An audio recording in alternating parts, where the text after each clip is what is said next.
রাধে রাধে। একটি মানুষকে কিভাবে দেখে বুঝতে পারবেন যে তার কোন গ্রহ দুর্বল, বা আপনি নিজের গ্রহ কোনটি দুর্বল বা সবল সেটি কিভাবে জানবেন?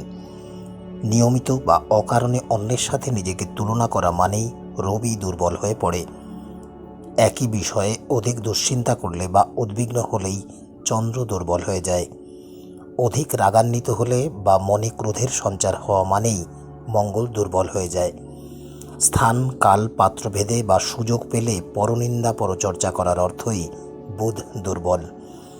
আমি সব জানি বা আমি সবচেয়ে জ্ঞানী বা গুরুজনের প্রতি অশ্রদ্ধা করা মানেই বৃহস্পতি দুর্বল হয়ে পড়ে। স্ত্রীকে অসম্মান, আত্ম অভিমান বা অধিক লোভ করলে শুক্র দুর্বল হয়ে পড়ে। যে কোনো কাজ করতে ভয় পাওয়া, কর্মচারী বা চাকরের সাথে অসৎ ব্যবহার করা বা কাজে ফাঁকি দেওয়া ব্যক্তি দেখা মানেই তার শনি দুর্বল। কুসঙ্গ করা, অধিক রাত জাগা বা নেশার প্রতি আসক্ত হয়ে পড়া মানেই সেই ব্যক্তির রাহু দুর্বল, বা এগুলি করলে রাহু দুর্বল হয়ে পড়ে। অজ্ঞানতা, দায়িত্বজ্ঞানহীনতা ও ঈশ্বর বিমুখ হওয়ার অর্থই সেই ব্যক্তির কেতু দুর্বল। তাই আপনাদের উদ্দেশ্যে একটাই অনুরোধ, আজ থেকেই এই অভ্যাসগুলি বদলে ফেলুন এবং আপনার নবগ্রহকে শক্তিশালী করে তুলুন। ভালো থাকবেন, সুস্থ থাকবেন। রাধে রাধে।